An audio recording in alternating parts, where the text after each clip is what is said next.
discover the source of a sound. Wait a minute, that sounds familiar. That's the echoing call of the cuckoo clock, calling us back to Kids Book Read Aloud, S.C. Crovo, Magic of Nicholas. I'm S.C. Crovo. I'm the author and writer of The Magical Families of Nicholas, and we have a very exciting week this week. We are on Chapter 3. The title of the chapter is Discovered. Now, if you're not caught up, no problem. Just head on back to the other shows and you can get caught up with chapters 1 and 2. But if you're ready to go, I'm ready to go because I'm excited to read this chapter. Now, you may hear some thunder and lightning out there because we're having a heck of a storm, but that only leads and adds to the intensity of the chapter, so we'll let it rain. Okay, Dolly, I just need my key. Thank you very much. Now, this isn't a magical key, that's for sure, but somehow when I put it on, it makes me just feel a little bit magical. So we'll put on the key and let's grab our book, Masters of Nicholas and Target Earth, and our special book cover, and let's get started. Here we go. Chapter 3, titled Discovered. The time of Master Nohab came to pass, and a new master of the Nicholas village was chosen by the Yule Seer, Master Lontorin Nicholas. The years advanced into another century, and the chosen Nicholases continued their travels among men. Their magic helped create great inventions, foster good deeds, and fire the imagination of writers and artists. They became known as the Givers, but their true identity and location remained a secret. The intruders perched high above the trees, tucked and hidden within the icy crevices of the jagged mountains. They easily navigated the forest paths into the valley, but quickly took positions among the higher rocks. The moon was half full and provided just enough light to see the village below. Billowing smoke escaped from the chimneys of the simple cottages and floated gently upward. It looked peaceful. King Balvaray smiled. How fortunate we are to have discovered their location. The king rubbed his hands together, but not for warmth. King Balvaray knew of the Givers, and he wanted their magic. He had sent his men throughout the land to seek out the cloaked shadow who granted wishes. Finally, one was found and secretly followed. Once the village location was known, the king prepared for his newest conquest. Now, with his army of hundreds by his side, he stood prepared to take what he desired. Come, he directed the aide next to him. Gather a small company of armed men. We will enter the village tonight and give them the terms of their surrender. The king, his aide, and 6 other men mounted their Icelandic horses and started the trek down the mountainside. Not even a gate to protect them, the king commented as they rode freely into the village. They strode with ease to the center of the village and dismounted. The king walked to the strange blue flame that burned unattended. He leaned towards the flame, but pulled back quickly. He did not expect to feel such warmth. How can a flame that burns blue like the color of ice offer such heat? King Balvaray said as he stepped back and rejoined the company of his soldiers. It is enchanted, of course. The soldiers whispered uncomfortably between themselves. King Balvaray raised his hand to silence them. There is no need to fear. Come out! King Balvaray shouted in the direction of the cottages. Come out and bring your king to me. I wish to have words with him. The doors of the cottages began to open. Carefully, the men, women, and children of the village walked out into the night. Though their ages varied, their appearances were similar. Every Nicholas had curled brown hair and rich brown eyes. They stared at the strangers who stood before them, but said nothing. One final cottage door opened, and a lone man stepped outside. Dressed in a deep red robe, he wore a heavy gold chain around his neck with a large gold key attached. He walked to King Balveret and stopped before him. His height reached above the king. "I am Master Lantorin, the one chosen to lead the village of Nicholas." Master Lantorin raised his arm and pointed his finger and swept it in the direction of the armed soldiers. "Lower your swords. They will have no power here." The soldiers' arms dropped, leaving their swords at their sides. No matter how hard they tried, they could not lift them. Master Lantorin turned his attention back to King Balveret. "This is a sacred place, and not welcome to strangers. Why have you come here?" The king looked at his helpless men, but was undeterred. He gathered his heavy cloak, made of bearskin, and let it rise with his arms, appearing as a great animal, ready to strike. The jeweled rings on his hands glistened in the moonlight. "I have come for you to honor my wish." "What is your wish?" "To rule all that I see." The king opened his arms wide. "And that all I see shall bow to me." "That is not a worthy wish." Master Lantorin's voice was even and without worry. "You will leave our village now and not return." King Balveret retreated slightly and began to laugh. It was a deep, arrogant laugh that caused him to breathe in and out rapidly. His soldiers soon joined him, and the sound echoed across the mountains like the rumble of a storm. The people of the village remained quiet, and Master Lantorin remained unmoved. "We will leave." The king stopped laughing, and an expression of darkness crossed his face, as if the light from the moon had been eclipsed. "But we will return in the morning. Be warned. You will honor my wish or be conquered. No magic will save you from the sword or keep me from my wish." The king moved with agility and mounted his horse, his undrawn sword at his side. His soldiers, dragging their swords with great difficulty, approached their horses, mounted, and followed the king to ride out of the village. The once quiet villagers came to life as soon as they left. "What is to be done?" the first Nicholas said, approaching the master.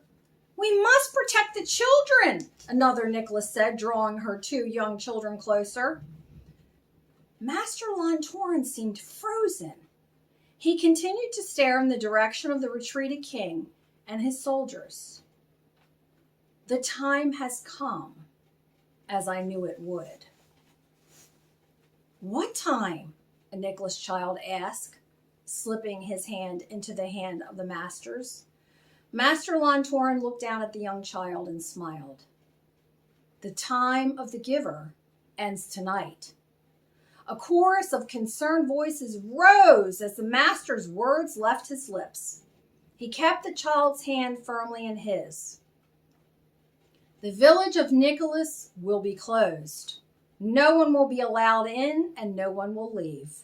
We must keep little ones like this safe." Master Lantorin raised the child's hand slightly. "It is my responsibility to keep everyone safe.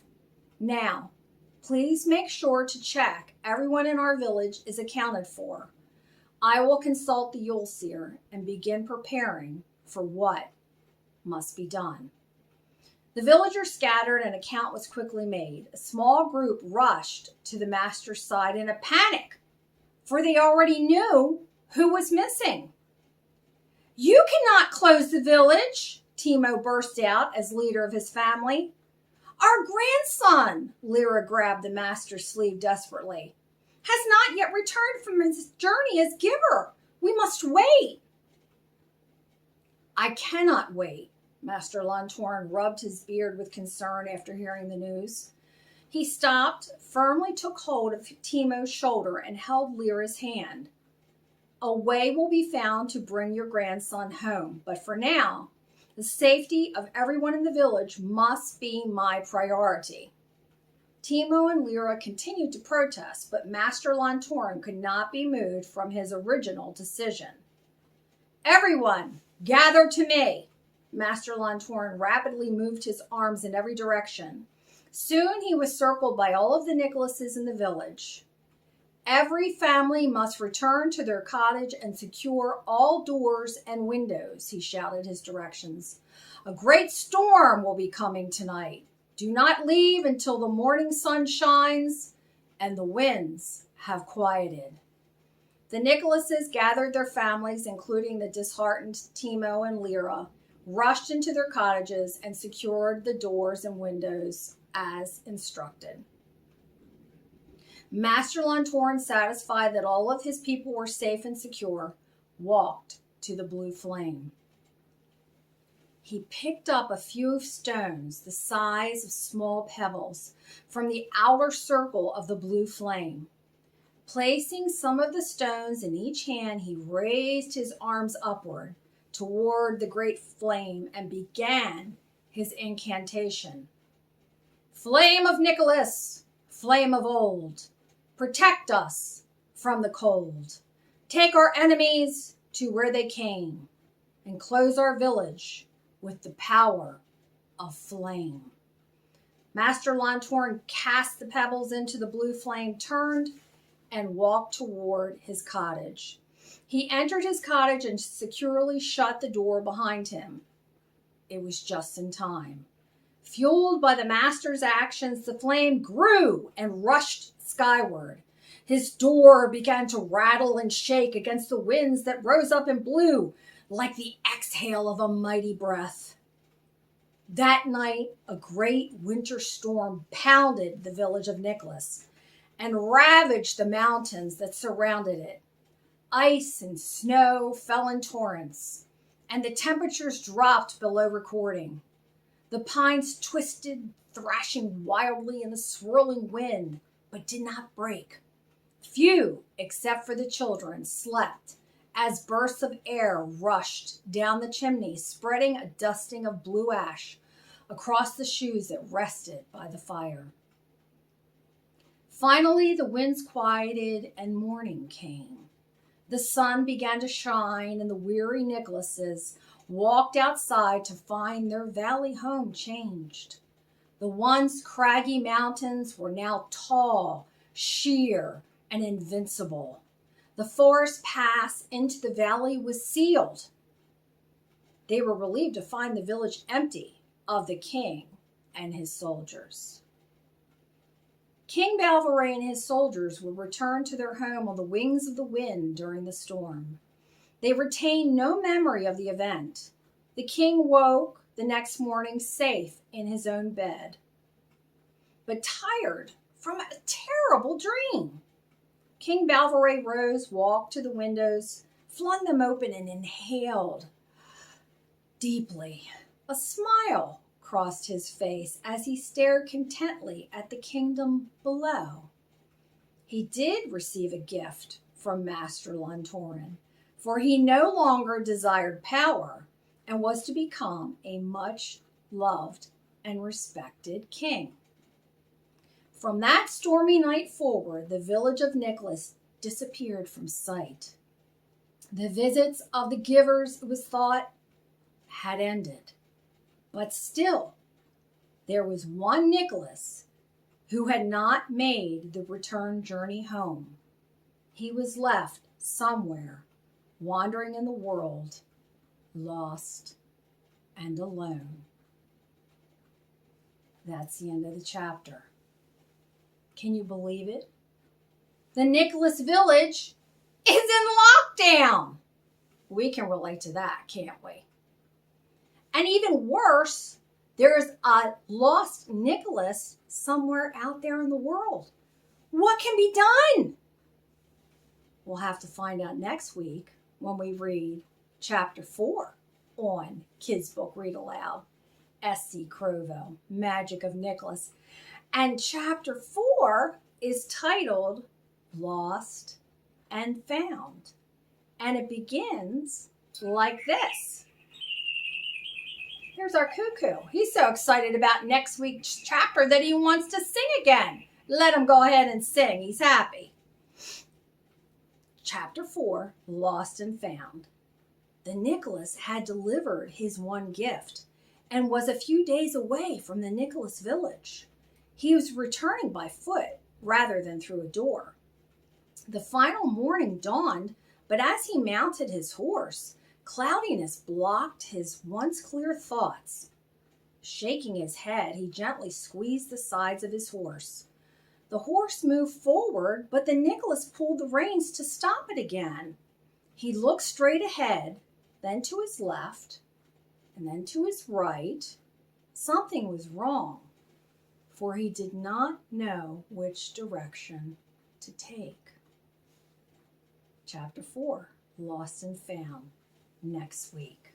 Now, next week, you're going to meet somebody who's very familiar, but he may not be who you think he is.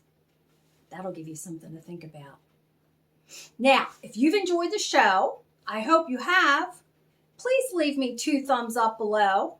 And don't forget to subscribe to Kids Book Read Aloud, S.C. Crovo, Magic of Nicholas, so that you never ever miss a show.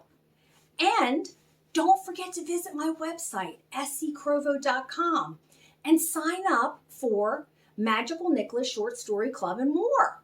You can get free Nicholas stories delivered right to your email. It's free to join and a great way to learn more about the magical families of Nicholas. Now, thanks for reading with me today.